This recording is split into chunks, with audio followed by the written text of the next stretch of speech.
kung ano yung Islam, kasi marami ang pumupukol, marami ang nagbibigay ng negatibong komento, marami ang nalalabuan, marami ang mga tao na kung saan yung mga negatibong komento ang sinasabi nila tungkol sa Islam.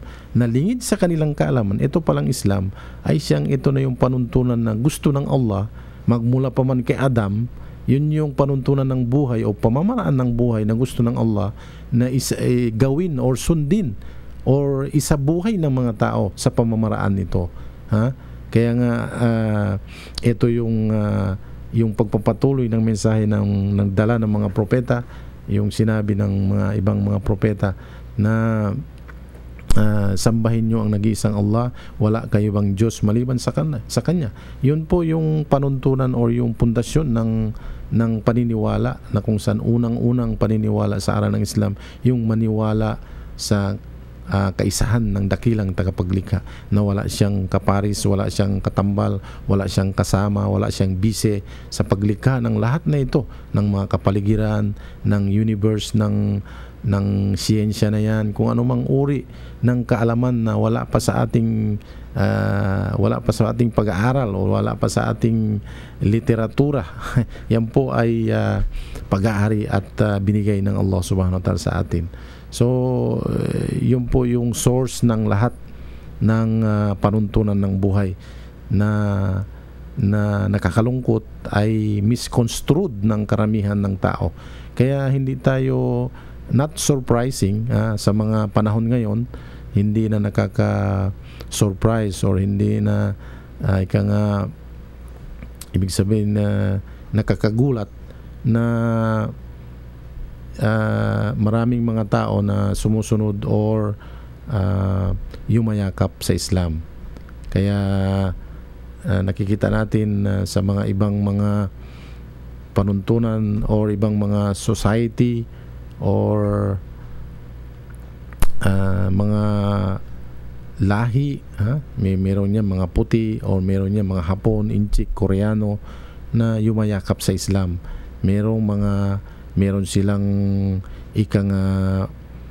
mga posisyon sa kanilang mga kinaaniban na mga sekta halimbawa o relihiyon.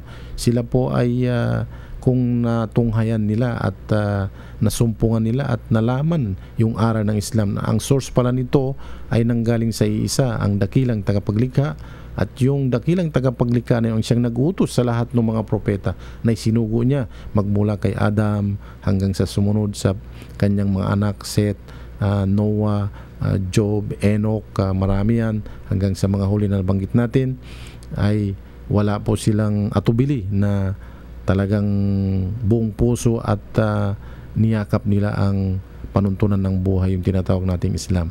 Marami pong mga nakikita natin mga ibang lahi at nagpapatunay dito yung taunang pagpupunta sa Hajj, taunang pagpupunta sa Hajj,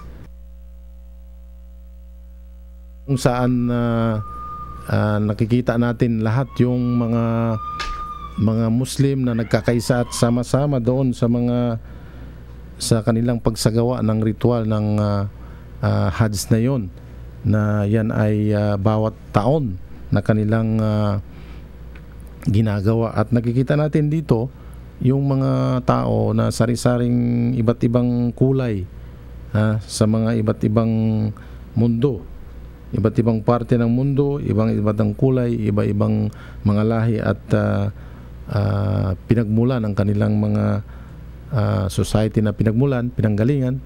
Makikita po natin yan doon.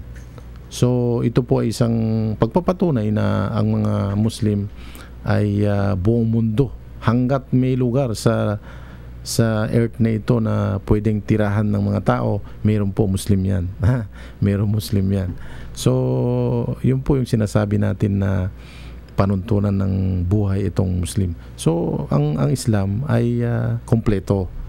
Katulad na ngayon, ang season natin ngayon ay tayo ay sa ating bansa, meron tayong tinatawag na batas upang magpalit ng mga namumuno sa atin.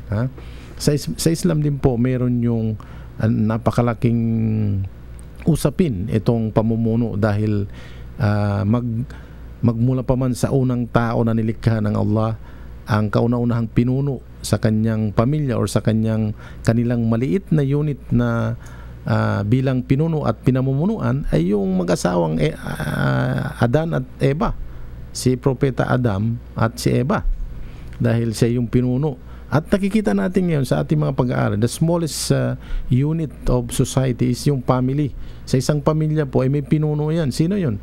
Yung asawa, yung lalaki. Siya yung tumatayong pinuno sa bahay. Ay yung kanyang bise, yung kanyang asawa. Pangalawang namumuno sa bahay na kung saan meron silang partition ng mga responsibilidad.